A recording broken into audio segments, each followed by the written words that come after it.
Channel को share कीजिए, subscribe कीजिए और बेल आइकन दबाना ना भूलें और देखिए खबर हर मिनट की। 1 साल हो गया है जब बीजेपी विधायक गणपत गायकवाड़ ने महेश गायकवाड़ इनको गोली मारी थी। आरोपी वैभव गायकवाड़ अभी तक फरार क्यों है, ऐसा सवाल महेश गायकवाड़ इन्होंने उठाया है। पूर्व भाजपा आमदार गणपत गायकवाड़ इन्होंने उल्लासनगर के हिल लाइन पुलिस स्टेशन में कल्याण पूर्व के शिवसेना शहर प्रमुख महेश गायकवाड़ इनके ऊपर गोलीबार की थी। इस घटना को 1 साल हो गया है, लेकिन आरोपी गणपत गायकवाड़ के बेटे वैभव गायकवाड़ को अभी तक गिरफ्तार नहीं किया गया है। इसके विरोध में महेश गायकवाड़ इन्होंने डीसीपी ऑफिस पर मौन मोर्चा निकाला था।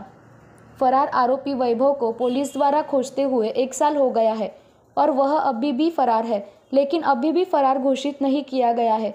पुलिस राजनीतिक दबाव में है। गोलीकांड के आरोपी वैभव गायकवाड़ की पोस्ट अभी तक भाजपा ने नहीं हटाई है तथा गिरफ्तार पूर्व विधायक गणपत गायकवाड़ इनको जेल में वीआईपी ट्रीटमेंट दी जा रही है। इसीलिए अगर मुझे न्याय नहीं मिला तो मैं यह मोर्चा मुख्यमंत्री देवेंद्र फडणवीस इनके कार्यालय पर निकालूंगा, ऐसा महेश गायकवाड़ इन्होंने यह जानकारी पत्रकारों से बोलते वक्त बताई। सिद्धार्थ मोकळे, G20 न्यूज़, उल्लासनगर।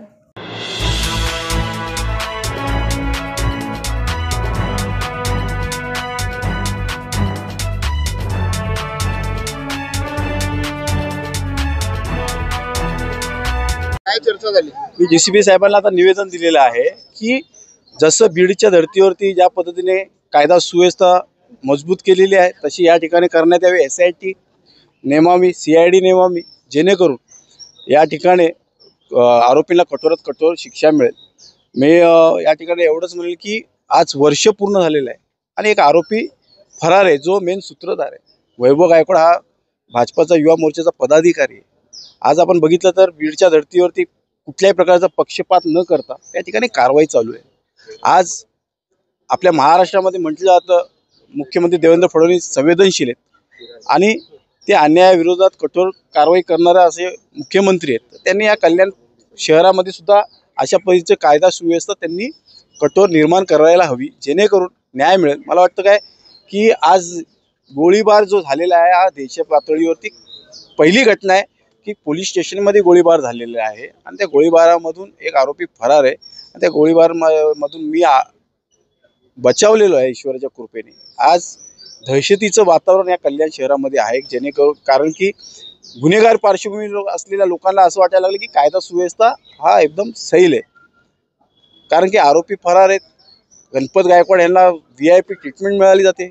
बीडला बघा आपण, कराडला कोणत्या प्रकारची VIP ट्रीटमेंट दिली गेली नाही, हॉस्पिटलमधून हलवण्यात आलं आणि गणपत गायकवाडला हॉस्पिटलला महिन्यातून घेऊन येतात, 15-15 दिवस हॉस्पिटलमध्ये राहतो, त्याची मौज मजा चालू आहे।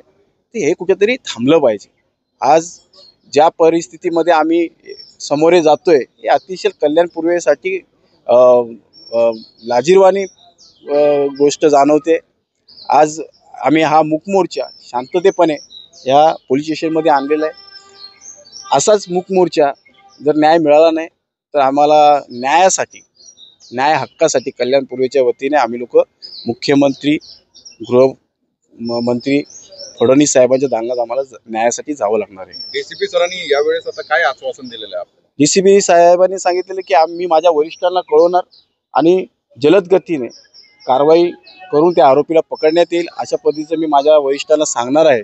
आज क्राईमचे शिवाजी पाटील साहेब आहेत, त्यांना कळवणार आहे। मी त्यांना एवढंच सांगितलं की मी त्यांना सर्व पत्रक दाखवले। या महिन्याभरामध्ये 5 पत्रक दिलेली आहेत मी CP साहेबांना, ॲडिशनल CP साहेबांना, वरिष्ठांना मी पत्रक दिलेली आहेत, त्याची कोणत्या प्रकारची दखल घेतलेली नाही।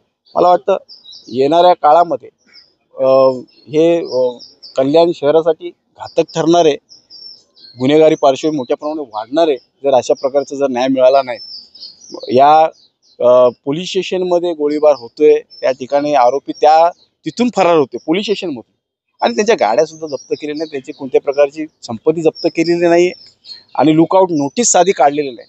ही कायदा सुव्यवस्थेला कुठेतरी घातक ठरलेलं आहे। पोलीस अतिशय, मी ज्या वेळेस पोलीस स्टेशनमध्ये गेलेलो आहे त्यावेळेस पोलीस अतिशय राजकीय दबावाखाली आहेत असं मला जाणवलेलं आहे। त्यामुळे